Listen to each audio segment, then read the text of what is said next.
한 성도님이 저에게 질문을 해요. 목사님, 성경에 보면은 겨자씨만한 믿음을 가지고 있어도 산을 들어서 저쪽으로 옮길 만큼의 능력이 있는 것이라 했는데, 자, 그럼에도 불구하고 난 제 마음속에 믿음을 가지고 있지만 아주 작은 것도 이룰 만한 능력이 없는데, 그렇다면 나는 겨자씨만한 믿음도 가진 것이 아닌 것입니까? 라는 질문이었어요. 믿음으로 구원을 받는다는 사실을 분명히 알고 있는데 겨자씨만한 믿음도 없는 내가 이래 가지고 어떻게 구원을 받을 수 있겠습니까? 라고 하는 질문이었어요. 그 질문은 오늘 본문의 말씀하고 연결해서 아주 일리가 있는 질문이에요. 이분이 하는 말씀이 내가 그거를 생각하면은 밤에 잠을 잘 수가 없습니다. 이렇게 말하는 거예요. 아주 솔직한 표현이었어요. 이분이 심각한 표정으로 그렇게 말하면서 정말로 밤에 잠을 전혀 못 잔 얼굴로 눈이 쑥 들어가 있었어요. 얼굴에 수심이 가득 차게 지쳐있는 그 모습이 안쓰럽다는 생각이 들었습니다. 혹시 우리 중에도 이분과 같은 질문을 마음속에 가져본 적이 있는 분이 계실까요?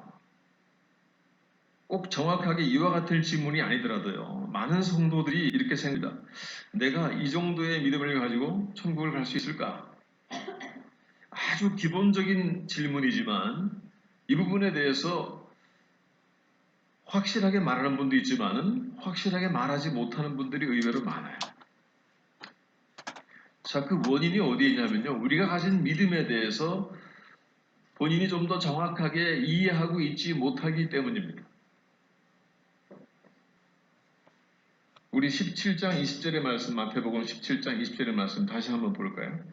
진실로 너희에게 이르노니 만일 너희에게 믿음이 겨자씨 하나만큼만 있어도 이 산을 명하여 여기서 저기로 옮겨지라 하면 옮겨질 것이요 또 너희가 못할 것이 없으리라.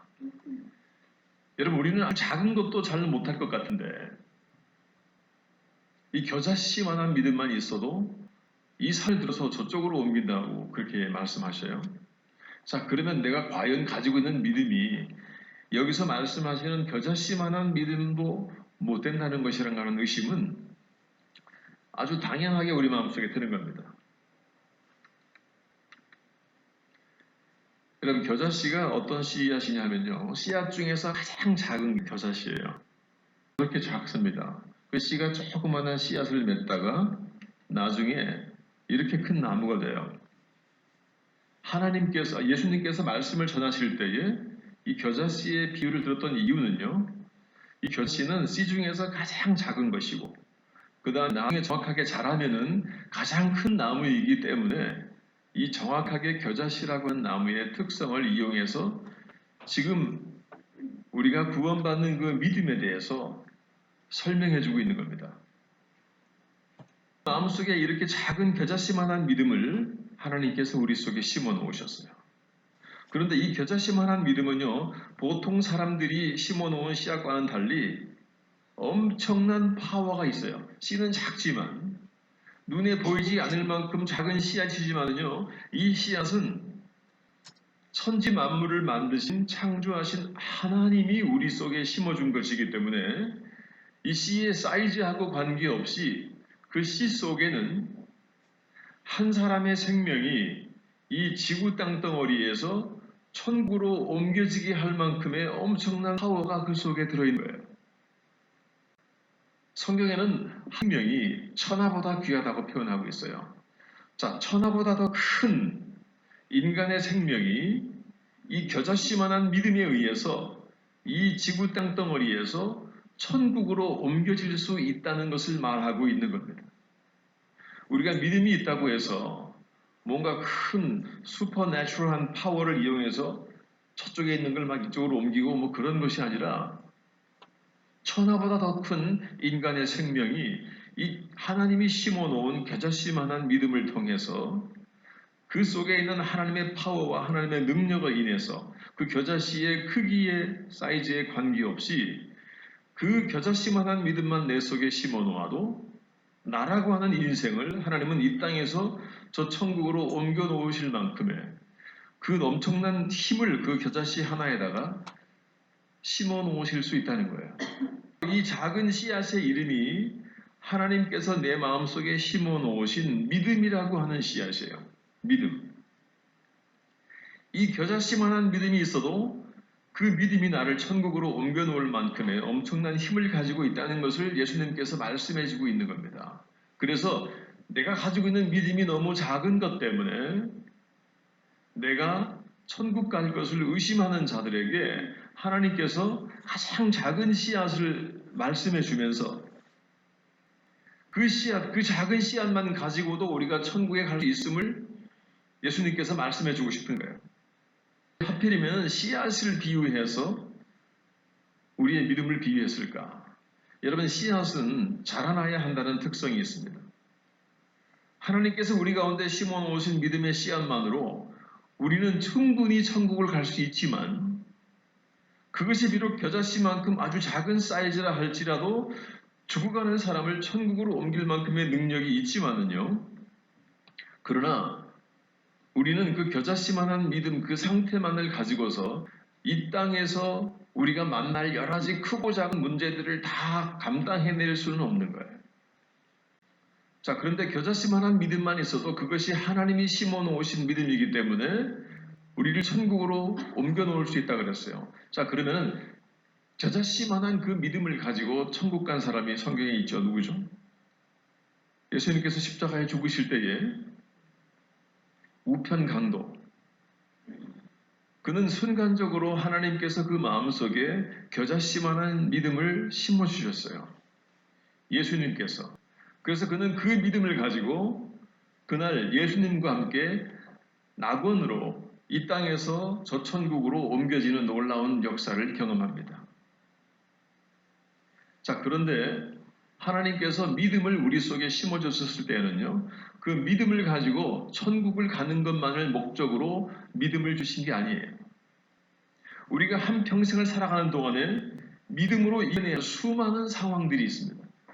믿음이 없으면은 도저히 신앙적으로 해석해낼 수 없는 좀 더 큰 믿음이 없으면은 내가 신앙 안에서 절대로 분별하거나 해석해낼 수 없는 정말 애매한 상황들이 우리의 삶 속에 얼마든지 와질 수 있습니다.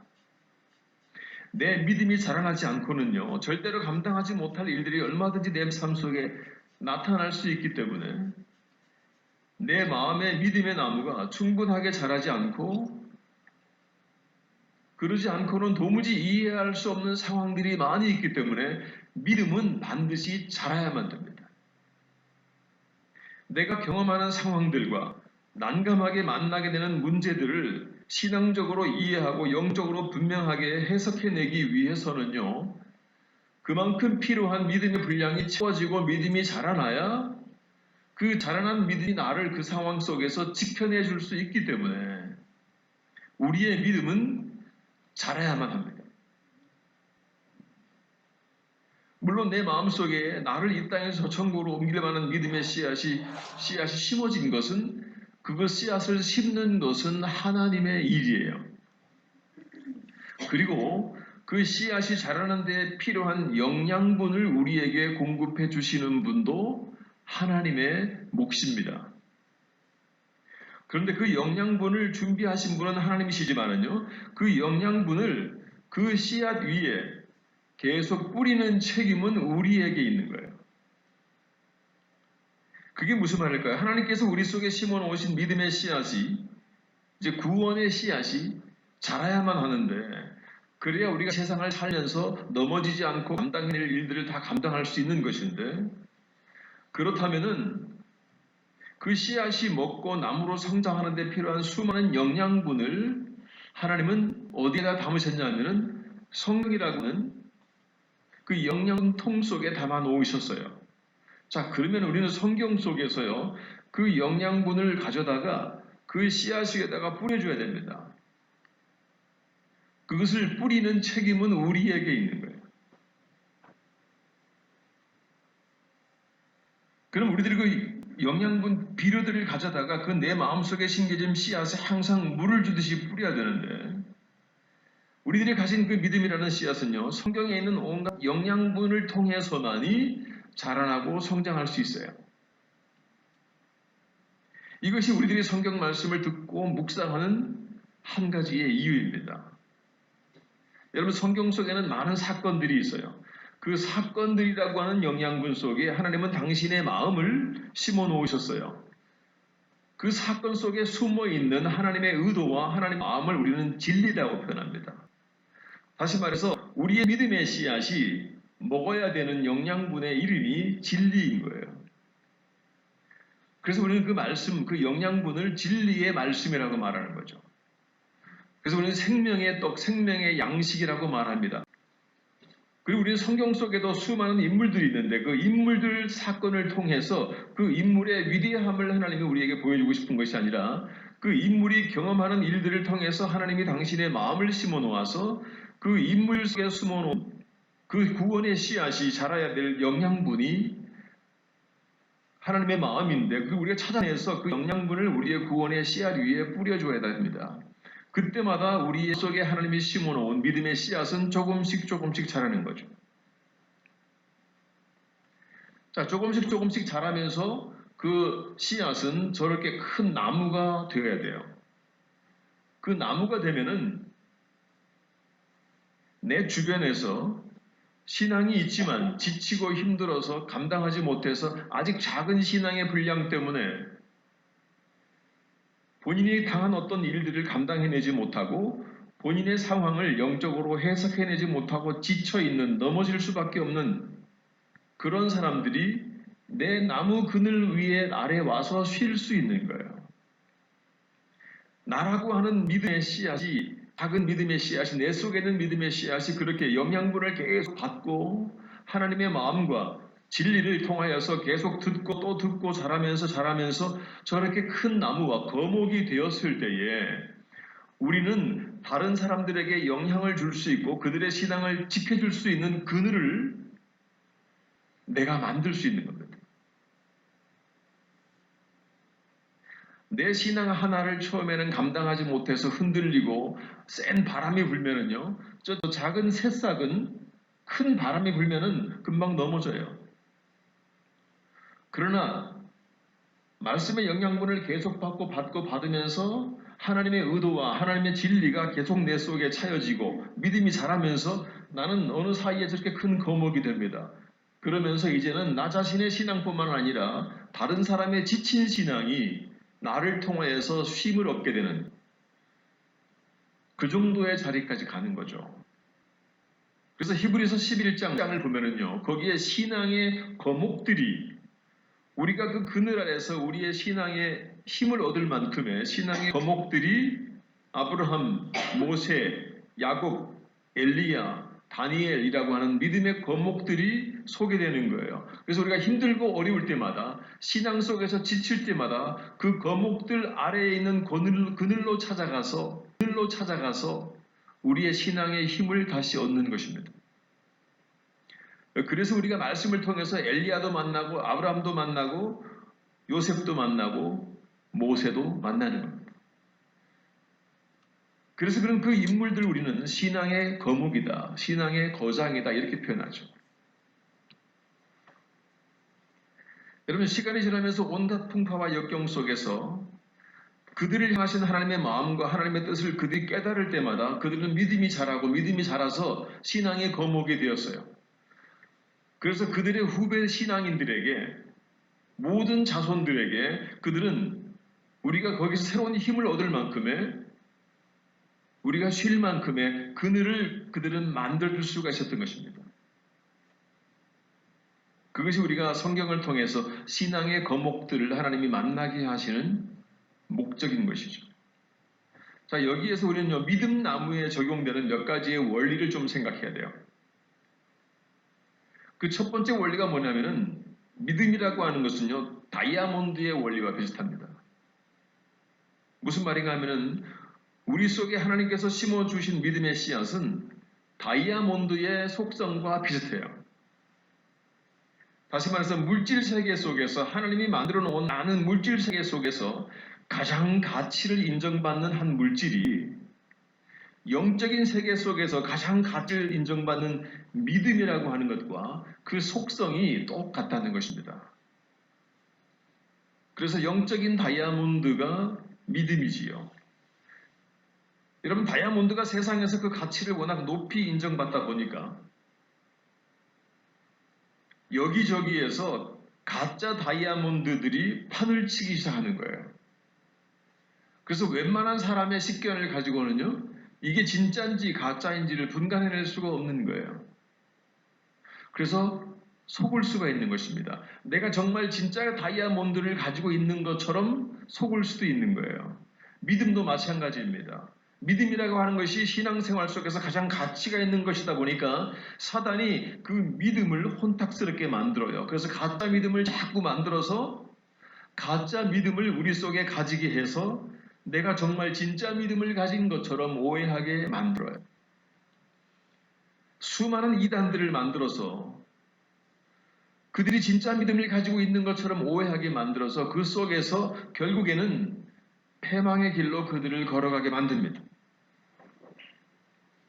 그것이 다이아몬드와 믿음의 속성의 특성의 첫 번째 공통점이에요.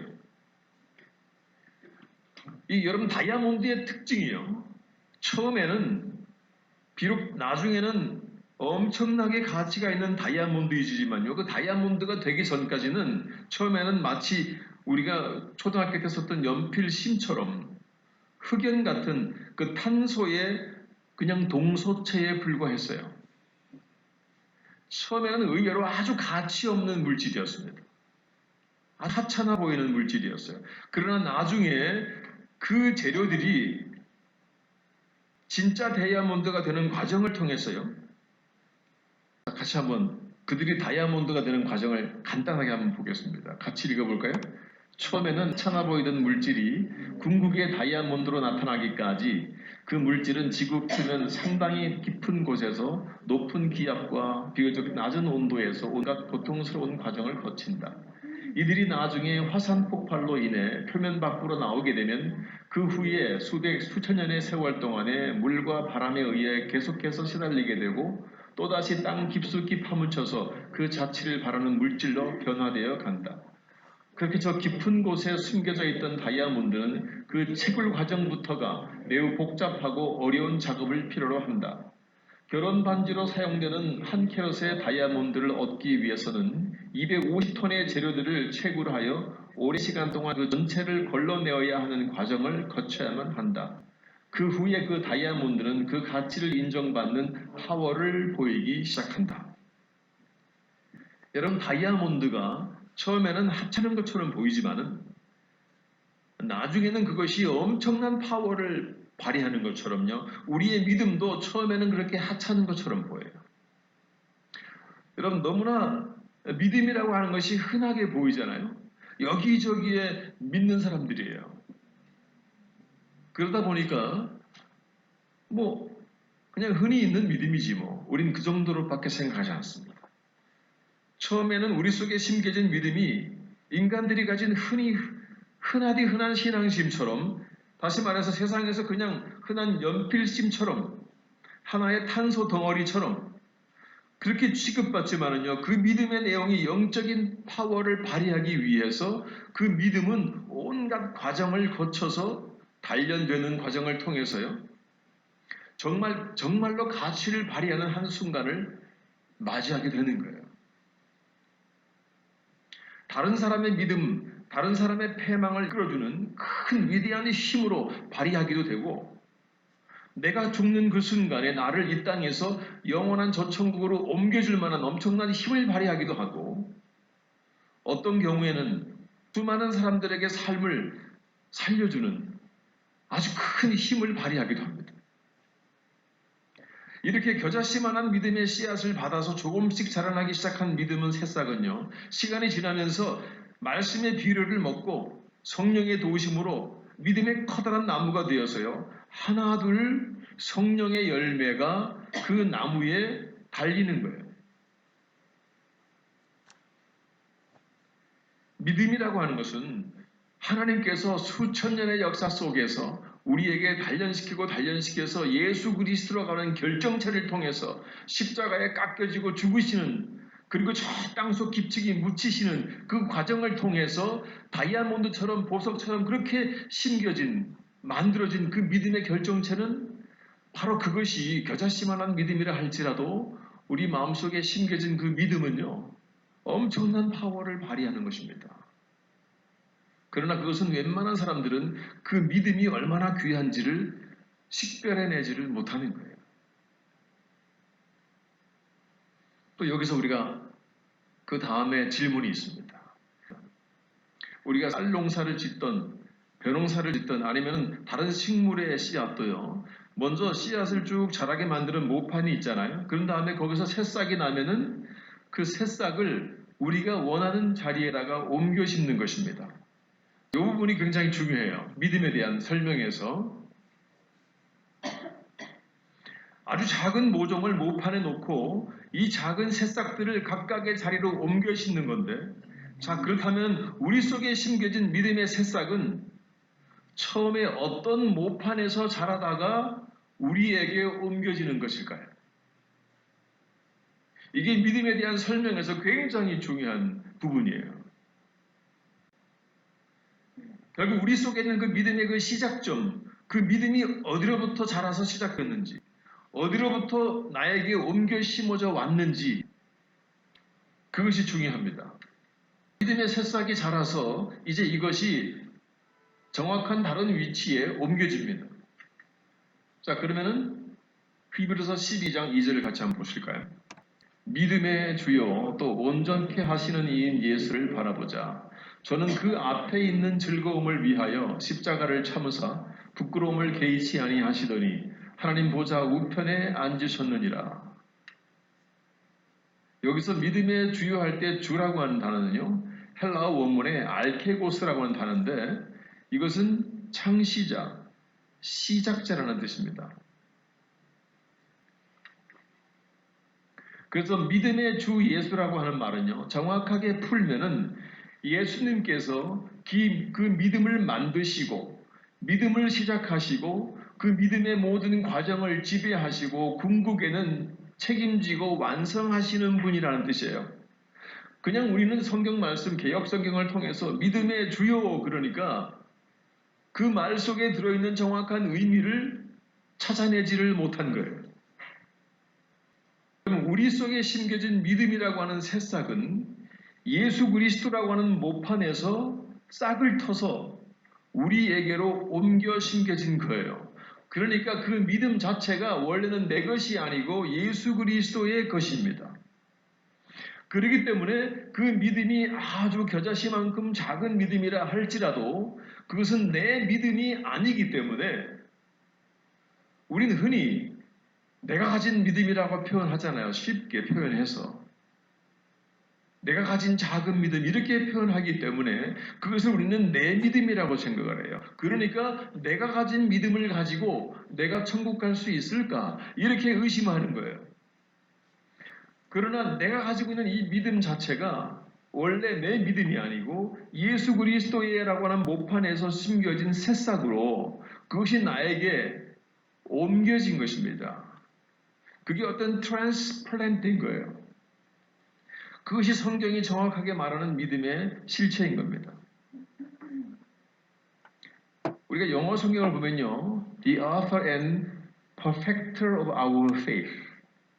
이 성경을 가장 정확하게 번역했다는 킹 제임스를 봐도 Jesus is the author of finisher of our faith. 우리 믿음의 완성자이고 우리 믿음의 시작자이다. 이렇게 성경은 표현해요. 이 말은 우리가 가진 믿음이라고 하는 것은 원래 그 모판이 예수 그리스도였음을 말해주고 있는 것입니다. 이것을 좀 더 성경은 정확하게 말하고 있어요. 우리가 개역성경 보시면 로마서 3장 22절에는 예수 그리스도를 믿음으로 말미암아 모든 믿는 자에게 미치는 예수 그리스도의 의가 우리에게 주어졌으니 우리가 그 의로 구원받는다 이렇게 나와요. 여기 보면은 우리가 예수 그리스도를 믿음으로 이렇게 자꾸 표현하니까 내가 내 의지로 예수 그리스도를 믿어서 그때부터 내 속에 믿음이 만들어진 것처럼 오해를 하기 때문에 우리는 내가 가진 믿음이 약하다고 생각하는 거예요. 그러나 원래 이 개역 성경이 번역이 사실은 잘못된 거예요.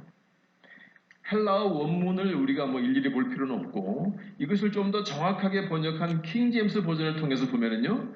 By faith of Jesus Christ. 이게 모두가 다 예수 그리스도의 믿음, 예수 그리스도의 믿음, 예수 그리스도의 믿음이라고 번역되어 있어요. 그런데 우리는 이것을 우리가 예수 그리스도 믿음 안에서 예수 그리스도를 믿으니 이렇게 표현하니까 내가 믿음을 만든 자인 것처럼 내가 믿기로 결정한 것처럼 이렇게 그 믿음의 시작이 나의 의지로부터 시작된 것처럼 생각하니까 원래 나라고 하는 자는 부족한 존재이기 때문에 내가 만든 것이 뭘 그리 대단하겠어요. 그래서 우리는 마치 겸손한 것처럼 내가 가진 믿음이 저 천국으로 갈 만큼의 믿음이 될까? 그렇게 의심하는 것입니다. 그것은 믿음에 대한 본질을 정확히 모르는 거예요.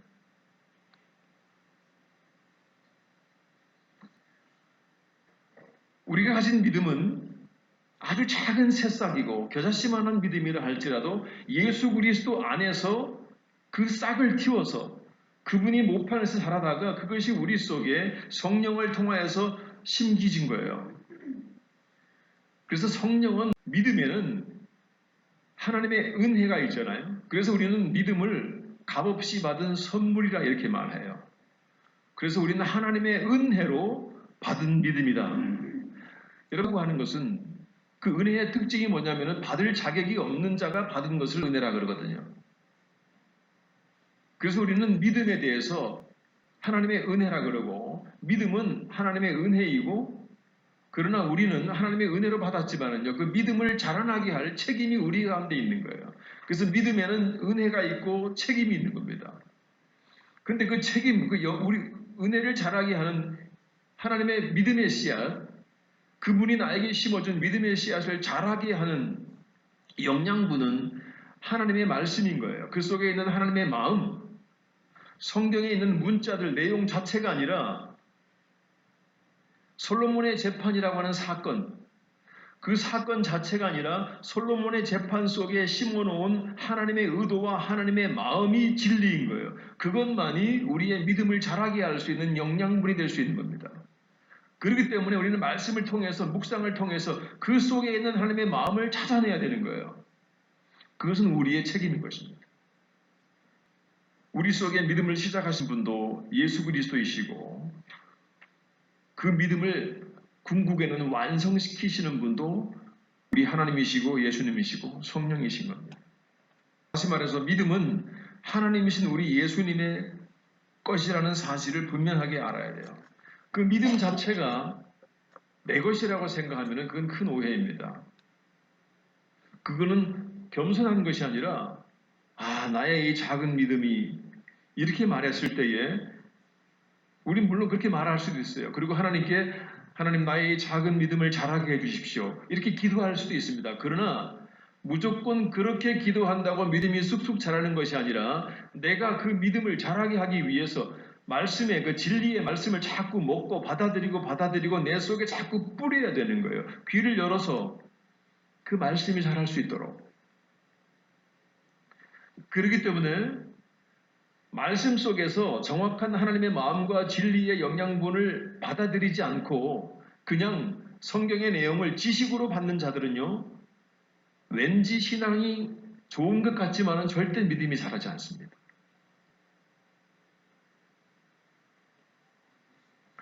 우리는 이렇게 말해요. 예수 그리스도의 의로 옷을 입는다 이렇게 말합니다.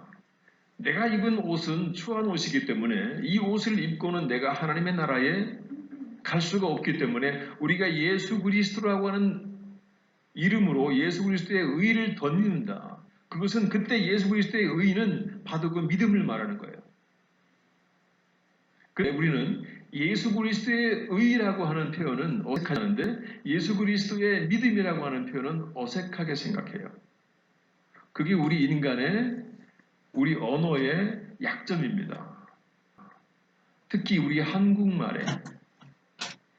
그러나 정확하게 원문으로 보면은 항상 예수 그리스도의 믿음이라고 표현되어 있어요. 그 믿음이 내 속에 있기 때문에 우리 감히 내 속에 있는 믿음을 우리가 과소평가할 수 없는 거예요. 내가 이 믿음으로 무엇이든지 감당해낼 수 있다는 확신이 있는 것은 그것이 내 믿음이 아니고 예수 그리스도께서 우리 하나님께서 수천 년의 역사를 통해서 십자가의 결정체를 통해서 다이아몬드처럼 만드신 그 파워가 있는 그 믿음이기 때문에 내 속에 심어놓은 믿음은 나를 저 천국으로 옮겨놓기에 충분한 것입니다. 여러분, 믿음은 예수 그리스도라는 모판에서 우리에게 옮겨 심겨진 하나님의 은혜의 선물이에요. 그런데 은혜는 받을 자격이 없는 자에게 주어진 선물이기 때문에 그 선물을 받아 기뻐하다가 처음에는 부끄러운 마음으로 선물을 관리하다가요, 어느 날부터인가 그 선물을 받을 자격이 당연히 있는 것처럼 자신의 뭔가 거룩한 모습, 많은 사람들로부터 존경을 받는 그 어떤 환경에 딱 처하게 되고 신앙생활을 오래 하게 되고 성경의 지식을 많이 가지게 되면요, 마치 내가 괜찮은 사람인 것처럼 시끄러운 신앙인이 될 가능성이 있습니다. 그들이 바로 유대인들이었던 거예요. 그들은 예수 그리스도를 인정하지 아니하고 자기들이 노력해서 금식하고 자기들이 구제하고 사람들에게 다 보여주기 위해서 외식적으로 한 여러 가지 의로운 행동들을 통해서 사람들이 자기들을 존경하고 수많은 사람들이 그 앞에서 고개를 숙이니까 그때부터 그들은 자기들이 가진 의의가 하나님에게 인정받을 만한 의의라고 생각하면서 그들은 부끄러움 없이 하나님에 대한 두려움이 없이 자기들이 구원받을 만한 자들이라고 주장하는 것. 그들의 믿음 속에 예수 그리스도가 개입되어 있지 않는 믿음은 그를 멸망으로 이끄는 사단이 심어놓은 씨앗이라는 사실을 그들은 분명히 알아야 되는 겁니다. 믿음은 우리들의 공로와 전혀 관계없이 성령께서 우리 안에 심어놓으신 예수 그리스도의 의라고 하는 씨앗인 것이죠. 믿음의 씨앗이 그래서 죄인된 내가 그 믿음으로 구원의 사람이 되는 겁니다. 그래서 믿음의 씨앗이 심겨진 우리의 마음은 마치 화분과도 같아요. 그 씨앗이 내 안에 심겨진 이후에 우리의 할 일은 그 씨앗이 심겨진 내 마음 밭에 말씀의 생수를 뿌리는 거예요. 왜 하나님께서 인간을 흙으로 만드셨을까요? 씨앗이 어디에 뿌려지죠? 흙에 뿌려지죠. 하나님께서 인간을 구원할 목적으로 우리를 다시 에덴 동산으로 돌려보내실 목적으로 그 흙에다가 하나님의 구원의 씨앗을 심어 놓으신 거예요. 그래서 그 흙에서 믿음의 씨앗이 자라면서 그는 다시 하나님의 나라로 돌아가는 그 날을 기다리게 되는 겁니다. 우리를 인간은 본능적으로 예수 그리스도의 능력의 믿음의 새싹이 심기운 흙이기 때문에 그 흙은 씨앗을 키워낼 때에 흙으로서의 가치가 있는 것이지 씨앗을 품고 있지 않는 흙은요, 흙 이상의 더 이상의 가치가 없는 거예요. 흙의 가치는 씨앗을 생명을 품고 있을 때만 그 흙의 가치가 있는 것입니다. 그분께서 내 안에 믿음의 씨앗을 심으셨고 그 씨앗이 자라면서 열매를 맺는 나무가 되어가는 과정이 믿음이 자라는 과정이고 그 과정이 완성되어 나가도록 우리는 말씀의 영양분을 나라고 하는 흙에 심겨진 그 씨앗에 자꾸 받아먹어서 공급해주고 그 열심을 내야 되는 거죠. 그러면 그 말씀이신 주님께 우리의 믿음을 지배하고 통치자로 그 말씀이 내 씨앗을 지배하고 통치하는 완성자로서 결국에는 나를 하나님의 나라로 옮겨놓는 그 놀라운 과정까지 우리를 지킨다는 사실입니다. 결국에 그 믿음의 나무라고 하는 나무의 소유권은 나에게 있는 것이 아니라 예수님에게 있는 겁니다. 그래서 우리 가운데 자라는 믿음의 나무에서 자라는 열매도 그 열매의 소유권도 예수님에게 있는 것이지 나에게 있는 게 아닙니다. 우리는 가끔씩 내가 맺은 믿음의 열매들, 그 열매들을 인해서 내가 영광을 받으려고 할 때가 있어요. 열매의 영광은 주님에게 가는 것이지 우리 인간이 받는 게 아닙니다. 그래서 인간이 신앙 안에서 영광을 받는 것을 하나님이 몹시나 싫어하시는 거예요. 바로 그 자들이 유대인들이고 그 당시에 율법자들이고 종교 지도자들이었기 때문에 예수님은 그들을 향해서 독사의 자식이라고 말했고 회칠한 무덤이라고 말씀하는 겁니다.